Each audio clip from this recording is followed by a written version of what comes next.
Mis amadas hermanas y hermanos en el Señor, con profunda alegría en el corazón de poder compartir con ustedes la palabra pastoral de entre semana, y hoy en particular nos toca un tema especial que es el himno cristológico, que está volcado en la carta del apóstol Pablo a los Filipenses, y puntualmente tomaremos una parte de ese himno cristológico que está en el capítulo 2, desde los versículos 6 al 8, y que dicen lo siguiente: el cual, siendo en forma de Dios, no estimó el ser igual a Dios como cosa a que aferrarse, sino que se despojó a sí mismo, tomando forma de siervo, hecho semejante a los hombres, y estando en la condición de hombre, se humilló a sí mismo, haciéndose obediente hasta la muerte y muerte en la cruz. Este himno cristológico, del cual hemos entonces hablado, probablemente fuera un texto ya conocido en la comunidad cristiana al principio, antes que el apóstol Pablo escribiera su epístola. En estos versículos 6 a 8 que hemos leído, se describe como el Hijo de Dios va desde la gloria divina al mundo humano, y desde los versículos 9 al 11 se anuncia la exaltación de Cristo.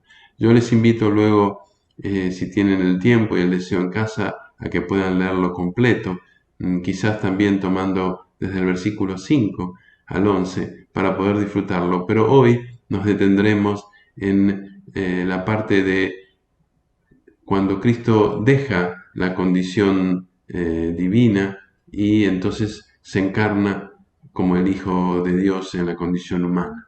Y cuando vamos recorriendo lo que dice este texto, comienza diciendo que Él tenía forma de Dios, que era igual a Dios, y no se quedó detenido en ello, no se aferró a la gloria, no se aferró a la omnipotencia divina, no se aferró a la omnisciencia, sino que renuncia a ella y se retira a nivel humano. Él se despoja de todos los privilegios divinos y lo resuelve por libre voluntad, por amor, salir de la esfera celestial e ir al ámbito del hombre, entrar en la historia del hombre. Es una posición que no es de ninguna manera egoísta, sino todo lo contrario, una posición de amor plena hacia el hombre. Porque dice allí en el texto que hemos leído que toma forma de siervo, forma de esclavo. Y el concepto forma de siervo se opone totalmente al concepto forma de Dios en el comienzo del texto. Sabemos cómo él vivió. Vivió de una manera totalmente simple, con limitaciones, a tal punto que sabemos que nace en un pesebre. Su crecimiento es en un pueblo. El desarrollo de su vida no siempre fue, entre comillas, desconocido, pero porque vino para servir. Y entonces él fue hecho semejante a los hombres. Y quizás podríamos preguntarnos aquí, ¿por qué Dios entonces se encarna en Cristo y transita sobre esta tierra? ¿Cuál es el sentido? El sentido es que Cristo vivió lo que nosotros vivimos. Cristo sufrió lo que nosotros muchas veces sufrimos. Cristo transitó todo aquello que cualquier hombre pueda transitar y quizás aún peor. Y entonces en Cristo, en Él, nosotros podemos sentirnos plenamente comprendidos. Muchas veces quizás no llegamos a sentirnos comprendidos por aquellos que nos rodean, pero sí es el deseo de nuestro Padre que podamos sentirnos comprendidos por Cristo, porque Él vivió lo que nosotros vivimos. Él vino a la tierra no solo para que nosotros podamos sentirnos comprendidos, sino para que podamos conocer a Dios. Y así como fue percibido entre los hombres como un ser simple, como un hombre más, como el hijo de María y José, pero con esa simpleza también tuvo la autoridad para anunciar el Evangelio del reino de Dios. Él vivió en una verdadera condición humana. Tenía hambre, tenía sed, estaba cansado, tenía temor, tenía dolor. La diferencia para con nosotros es que fue sin pecado. Y entonces al ser sin pecado, Cristo es el modelo para nosotros. Es el modelo que nosotros queremos tomar en nuestro hablar. Es el modelo que nosotros queremos tomar en nuestro obrar. Qué hermoso que nos preguntáramos en cada momento, en nuestro hablar o en nuestro obrar, ¿lo haría así Cristo? Podemos tomar ejemplo de él.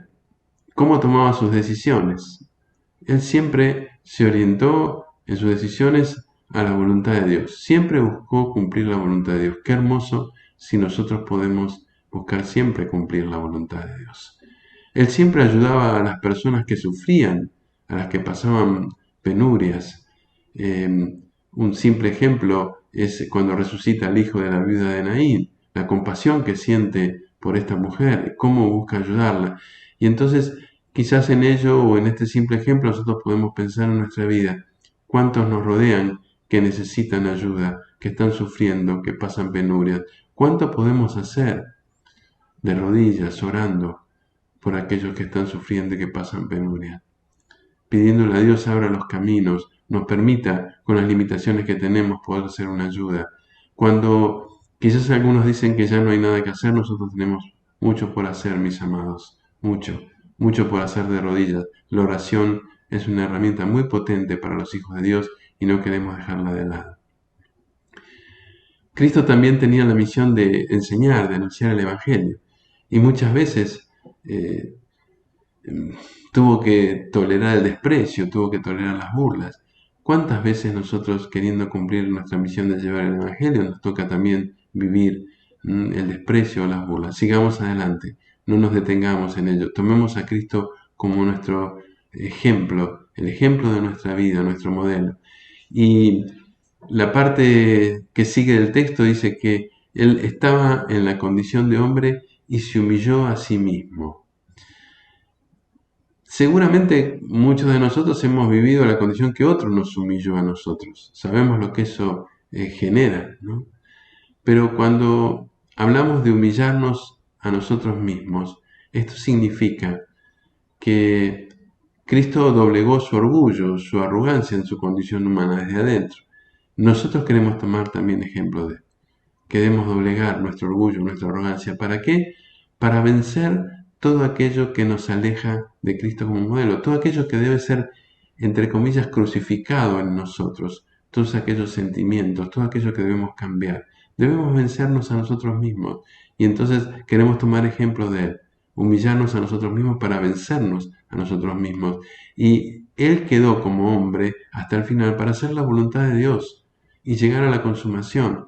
Y seguramente hubo muchas cosas que vivió que no le fueron fáciles, como no nos son fáciles a nosotros. En un momento dado dijo, Padre mío, si es posible, pasa esta copa de mí, pero no como yo quiero, sino como tú quieras. Estaba en Getsemaní, esto creo que lo conocemos. Y entonces queremos transitar el camino tomados de la mano del Padre, intentando hacer su voluntad, humillándonos a nosotros mismos para poder vencernos e ir alcanzando la imagen de Jesucristo. La última parte del texto que hemos leído dice, haciéndose obediente hasta la muerte y muerte de cruz. Obediente hasta la muerte.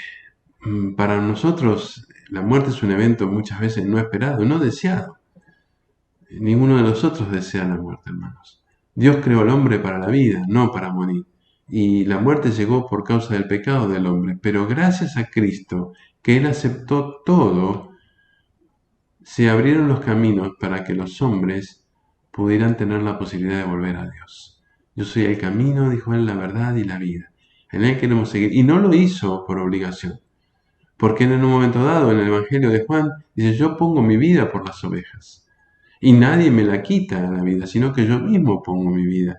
Y entonces Él por libre albedrío, por libre voluntad, hizo esto por nosotros. Y queremos entonces tomarnos de ese camino, de esa verdad, de esa vida, tomarlo como el ejemplo. Y el texto que hemos leído dice, y muerte en la cruz, porque quizás ahora, para nosotros, no sea tan fácil el poder entender lo que Él sufrió. La consumación de su entrega en la muerte, en la cruz, va mucho más allá, mucho más lejos de la propia humillación, de vencerse uno mismo, de vencer el orgullo. La muerte en la cruz era una muerte muy particular, muy deshonrosa, muy despiadada. Y entonces uno podría preguntarse, ¿por qué Dios permitió esto en Cristo? Es el deseo de nuestro Padre que el sufrimiento y la muerte de Cristo podamos reconocerlo como la expresión de solidaridad de Dios para con todos aquellos que sufren, todos aquellos que están por morir. Que podamos sentirnos comprendidos, amados, conocidos por nuestro Padre. Él quiere ayudarnos a transitar este camino y alcanzar la meta que nos ha prometido. A través de Él nosotros recibimos redención y vida, pero tenemos que tomarnos de su mano. Dios el Hijo adoptó la condición de hombre para redimirnos. Que este mensaje que hoy recibimos pueda quedar en nuestro corazón, que podamos tener a Él como modelo, que podamos orientarnos cada día a Él, que podamos valorar plenamente lo que ha hecho por nosotros. Es una profunda alegría el poder compartir estas reflexiones junto a ustedes, el deseo que puedan sentir desde el corazón y junto a los apóstoles y los obispos nuestro saludo y deseo de bendición para vuestros caminos y que podamos encontrarnos en cada oración. Que Dios les bendiga. Hasta siempre.